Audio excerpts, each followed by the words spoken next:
Friends నమస్తే. నేను మీ Battini.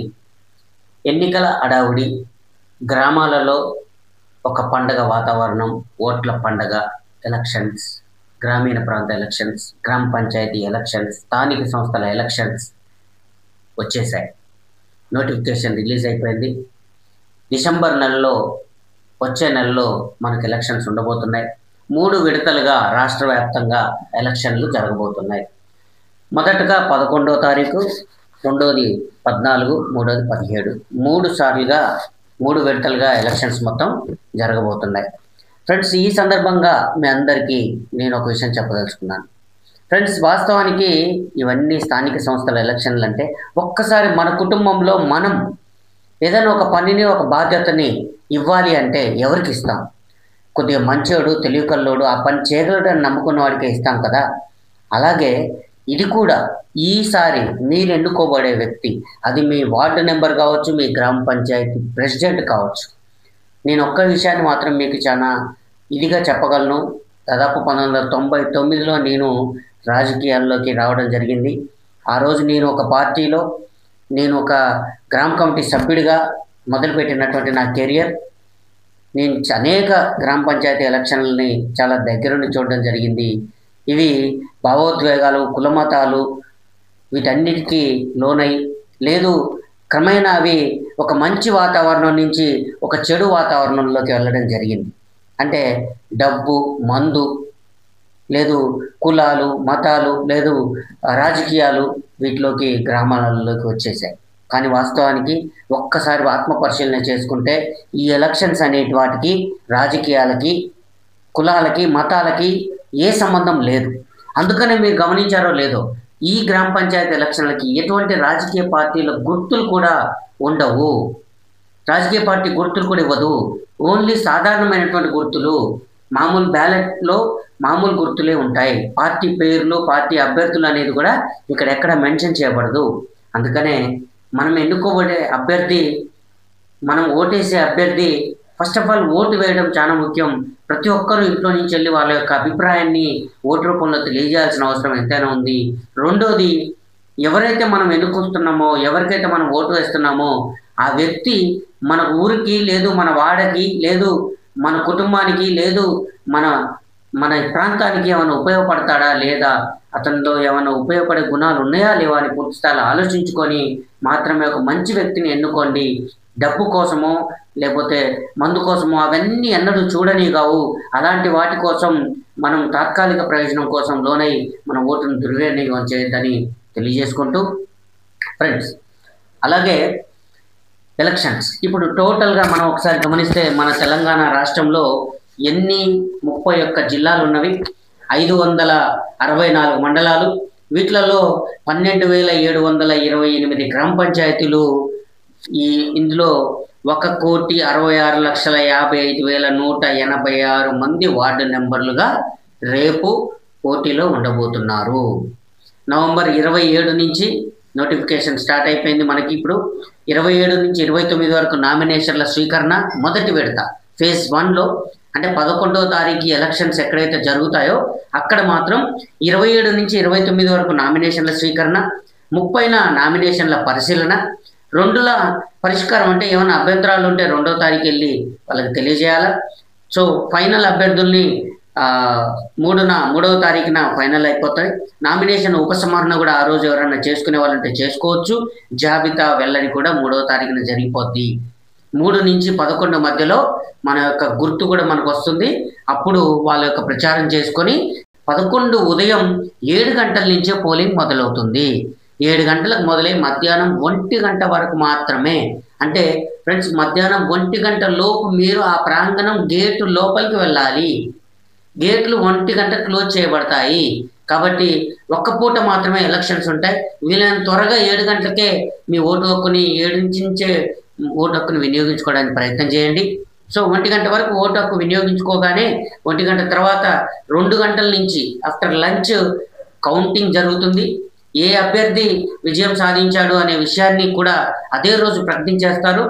So మరి కౌంటింగ్ అయిపోయిన తర్వాత సర్పంచ్ అభ్యర్థిని ప్రకటించి, అలాగే వార్డు నెంబర్లు కూడా ఎన్ని వార్డ్స్లో ఎంతమంది గెలిచారు అనేది కూడా డిక్లేర్ చేసేసి ఉప సర్పంచ్ని కూడా అదే రోజు డిక్లేర్ చేస్తారు. అంటే మెజారిటీ వార్డు సభ్యులు ఎవరినైతే ఎన్నుకుంటారో అతన్ని ఉప సర్పంచ్గా కూడా నామినేట్ చేయడం జరుగుతుంది. కాబట్టి ఫ్రెండ్స్, ఈ 3 విడతల్లో 11, 14, 17 జరుగుతున్నాయి కాబట్టి 11 అయిపోయింది. నెక్స్ట్ 14న జరిగే ఓటింగ్కి 30న నోటిఫికేషన్ వస్తుంది. 30 నుంచి 2వ తారీఖు వరకు నామినేషన్ల స్వీకరణ, 3న నామినేషన్ల పరిశీలన, 4న వినతులు అంటే ఏమైనా అభ్యంతరాలు వినతులు ఏమైనా ఉంటే 4న, 5న పరిష్కారం, 6న ఉపసంహరణ జాబితా వెల్లడి కూడా జరుగుతుంది. 14న 6 నుంచి 14 వరకు అభ్యర్థులకు అవకాశం ఉంటుంది. అలాగే 3వ విడతకు వచ్చేసి 3 నుంచి 5 మధ్యలో నామినేషన్లు, 6వ తారీఖు పరిశీలన, 7వ తారీఖు అభ్యంతరాలు తెలిపే అవకాశం, 8న పరిష్కారం, 9న నామినేషన్లు ఉపసంహరణ, అదే రోజు జాబితా. సో 9 నుంచి 17 దాకా, 17వ తారీఖు మళ్ళీ ఎలక్షన్స్ ఉంటున్నాయి. సో ఈ విధంగా ఇప్పుడు మనకి ఎలక్షన్లు అనేవి టోటల్గా జరగబోతున్నాయి. టోటల్గా ఒక్కసారి తెలంగాణ వ్యాప్తంగా గ్రామీణ ప్రాంతంలో ఉన్న పురుషుల సంఖ్య ఒక్కసారి కనుక పరిశీలిస్తే 81,42,231 ఓటర్స్గా ఉన్నారు. అదే మహిళలు 85,12,455, ఇతరులు 500. సో ఫ్రెండ్స్, టోటల్గా 189 మండలాల్లో 4,236 గ్రామ పంచాయతీల్లో మనకు ఎలక్షన్ జరగబోతున్నాయి మొదటి విడతలో. రెండో విడతలో 193 మండలాలకు గాను 4,333 గ్రామ పంచాయతీలకు జరగబోతున్నాయి. అలాగే మూడో విడతలో 182 మండలాల్లో 4,159 జీపీలకి జరగబోతున్నాయి. ఎస్పెషల్లీ ఇక్కడ ఒక చిన్న విషయాన్ని, 39 గ్రామ పంచాయతీలకి 292 వార్డ్స్కి మాత్రం ఇప్పుడు ఎలక్షన్ జరగడం లేదు. వీటిలో అక్కడ ఉన్నటువంటి లోకల్ కారణాల రీత్యా, కొన్ని అభ్యంతరాల రీత్యా ఎలక్షన్స్ ఆపివేయడం జరిగింది. మన ఖమ్మం జిల్లాలో కూడా ఏన్కూరు మండలంలో ఒక 4 గ్రామ పంచాయతీలని ఆప్ చేయడం జరిగింది. మిగిలిన అంటే 39 గ్రామ పంచాయతీలు తప్ప తెలంగాణ స్టేట్లో ఉన్న అన్ని గ్రామ పంచాయతీలకి ఎలక్షన్స్ అని జరుగుతున్నాయి. ఇక్కడ ఒక్కసారి ఈ ఎలక్షన్ గురించి పూర్వపరాలు పరిశీలిస్తే 2019 జనవరిలో ఎలక్షన్ అనేది జరిగింది. ఆ రోజు నామినేట్ అయిన సర్పంచ్ అభ్యర్థులందరూ 2024 జనవరితో వాళ్ళ పదవీ కాలం ముగిసింది. 2024 జనవరి నుంచి ఇప్పుడు 2025 జనవరి అయిపోయింది. రేపు మాపు 2026 జనవరి రాబోతుంది. అంటే దాదాపుగా 2 సంవత్సరాలు 23 నెలల నుంచి మనకి సర్పంచ్ పోస్ట్ అనేది ఖాళీగా ఉంది.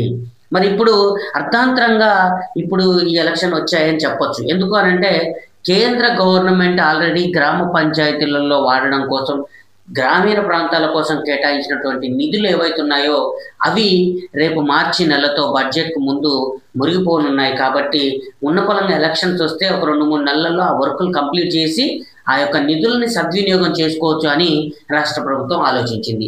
మరి ఆల్రెడీ నోటిఫికేషన్ ఇంతకుముందే రిలీజ్ అయింది. మరి ఎందుకు అప్పుడు రిలీజ్ అయ్యి ఇప్పుడు ఆగిపోయింది అనే విషయాన్ని కూడా ఒక్కసారి మనం పరిశీలన చేయాల్సిన అవసరం ఉంది.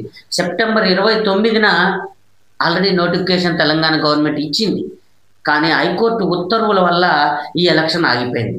ఇక్కడ ఎందుకు ఆగిపోయింది అనే విషయాన్ని ఒకసారి పరిశీలిస్తే, ఎస్పెషల్లీ బీసీలకి, బ్యాక్వర్డ్ కాస్ట్ ఎవరైతే బీసీలు ఉన్నారో వీళ్ళకి 42% రిజర్వేషన్ని కల్పిస్తూ తెలంగాణ శాసనసభ ఆమోదం తెలిపి ఈ ఎలక్షన్లోకి వచ్చింది. దీనిని సుప్రీంకోర్టుకి ఉన్నటువంటి రూల్స్కి విరుద్ధంగా ఉందని చెప్పేసి హైకోర్టులో స్టే తీసుకురావడం జరిగింది కొందరు ఉన్నత వర్గాల వాళ్ళు. మరి ఆ స్టే ప్రకారం ఈరోజు అది ఆగిపోయింది. ఒక్కసారి మనం అందరం పరిశీలిస్తే సుప్రీంకోర్టు ఏం చెప్తుంది అంటే, ఎస్సీ, ఎస్టీ, బీసీ అందరికి కూడా 50% మించి ఉండకూడదు రిజర్వేషన్లని తెలియజేస్తుంది.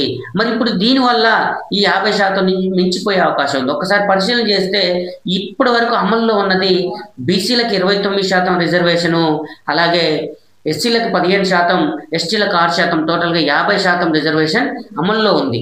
దీన్ని ఇప్పుడు గవర్నమెంట్ ఆలోచన ఏంటి అని అంటే, బీసీలకు 42, ఎస్సీలకు 18, అలాగే ఎస్టీలకు 10%, అంటే 70%కి దీన్ని పెంచాలనే ఆలోచనలో వాళ్ళు ఉండటం జరిగింది.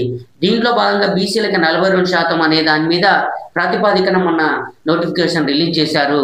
అది అభ్యంతరాలు రావడం వల్ల ఆగిపోవడం కూడా జరిగింది. మరి ఈరోజు ఏం చేశారు అంటే మళ్ళీ పాత పద్ధతిలోనే ఏదైతే బీసీలకు 29% రిజర్వేషన్ ఉందో 50% లోపు బీసీ ఎస్సీలకు కేటాయిస్తూ మిగిలినవి జనరల్ స్థానాలుగా ప్రకటిస్తూ ఉన్న పలంగా రిజర్వేషన్లని అంటే కొత్త అనుకున్నది ఆపు చేసి పాత దాంట్లోనే మళ్ళీ ముందుకు రావడం అనేది జరిగింది. సో ఈ ప్రాతిపదికన ఇప్పుడు మనకు రేపు ఎలక్షన్లు రాబోతున్నాయి ప్రతి ఒక్క గ్రామ పంచాయతీలో. ప్రధానంగా ఒక్కసారి మనం ఉమ్మడి ఖమ్మం జిల్లా గురించి మాట్లాడుకుందాం. ముందుగా ఖమ్మం జిల్లా విషయానికి వస్తే ఫేజ్ 1లో 7 మండలాలు ఉన్నాయి. ఒకటి కొనిజర్ల, రఘునాథపాలెం, వైరా, బోనకల్, చింతకాని, మదిర, ఎర్రుపాలెం. ఈ 7 మండలాల్లో మొదటి విడత పోలింగ్ అంటే 11వ తారీఖున పోలింగ్ ఉండబోతుంది. అలాగే ఫేజ్ 2లో కామేపల్లి, ఖమ్మం రూరల్, కూసుమంచి, ముదిగొండ, నేలకొండపల్లి, తిరుమలాయపాలెం. సో ఈ మండలాల్లో 14వ తారీఖున ఎలక్షన్ ఉండబోతుంది. అలాగే 3వ విడత ఏన్కూర్, కల్లూరు, పెనుబల్లి, సత్తుపల్లి, తల్లాడ, వేంసూరు, సింగరేణి ఈ మండలాల్లో 17వ తారీఖు ఎలక్షన్ ఉండబోతుంది ఫ్రెండ్స్. అలాగే భద్రాద్రి కొత్తగూడెం జిల్లా విషయానికి వస్తే ఫేజ్ 1 అంటే 11వ తారీఖు ఎలక్షన్స్ అశ్వాపురం, భద్రాచలం, బూర్గంపాడు, చెర్ల, దుమ్ముగూడెం, కరకగూడెం, మనుగూరు, పెనపాక ఈ 8 నియోజకవర్గాల్లో ఉన్నటువంటి మండలాల్లో ఉన్నటువంటి ప్రజలకి ఎలక్షన్ జరగబోతుంది. అలాగే ఫేజ్ 2లో అంటే 14వ తారీఖు పోలింగ్ ఉండే ప్రాంతాలు అన్నపురెడ్డిపల్లి, అశ్వరావుపేట, చంద్రుగొండ, చుంచుపల్లి, దమ్మపేట, ముల్కలపల్లి, పాల్వంచ. సో 7 మండలాల్లో 2వ విడత 14వ తారీఖు పోలింగ్ ఉండబోతుంది. 3వ విడత 17వ తారీఖు పోలింగ్ ఆళ్లపల్లి, గుండాల, జూలూర్పాడ్, లక్ష్మీదేవిపల్లి, సుజాత్ నగర్, టేకులపల్లి, ఇల్లందు ఈ 7 మండలాలలో పూర్తి స్థాయిలో 3rd ఫేజ్లో ఉండబోతున్నాయి. సో కాబట్టి 3 ఫేజ్ల్లో జరుగుతున్న ఈ ఎలక్షన్స్ని ప్రతి విషయాన్ని కూడా ప్రజలందరూ చాలా అంటే శ్రద్ధతో మంచి ఓటుకి చాలా ప్రియారిటీ ఇవ్వాల్సిన అవసరం ఉంది. ఓటు వేసే ముందు నా యొక్క మళ్ళీ చెప్తున్నాను, ఇది మన ఇంట్లో మనం పెత్తనం ఇవ్వాలంటేనే ఒక మంచి వ్యక్తికి మన కుటుంబంలో నలుగురిలో ఉన్న దాంట్లో మంచివాడికి, ఉన్న దాంట్లో తెలివికల్లోడికి, ఉన్న దాంట్లో దాన్ని ఆ పనిని మంచిగా అంటే అందరికన్నా ఎవరైతే ఎఫెక్టివ్గా మంచిగా బెస్ట్గా చేయగలరో వాళ్ళకే మనం బాధ్యతలు ఇచ్చినట్టుగా మరి మనల్ని ఒక 5 సంవత్సరాలు మనల్ని పరిపాలించే బాధ్యత ఇచ్చే ముందు మనలో ఉన్న ఒక మంచి వ్యక్తికి ఇక్కడ కులమతాలు చూడకుండా రాజకీయాలు చూడకుండా ఒక మంచిని మీరు పెంచి పోషించే విధంగా ఒక మంచికి ఓటు వేయాలని, ఓటుకు డబ్బులు అనే విధానాన్ని మనం తుడిచిపెట్టే ఒక ప్రక్రియ ఈ ఎలక్షన్స్తోనే మొదలు పెట్టాలని. సో రాజకీయాలకి డబ్బులకి సంబంధం లేదు, మన యొక్క మనకు సంబంధం లేదనే విషయాన్ని సో చిన్న విషయాలకి కకృతి పడకుండా ఒక మంచి నాయకుడిని ఎన్నుకునే దిశగా మనం అందరం అడుగులు వేయాలని కోరుకుంటూ thank you very much my dear friends.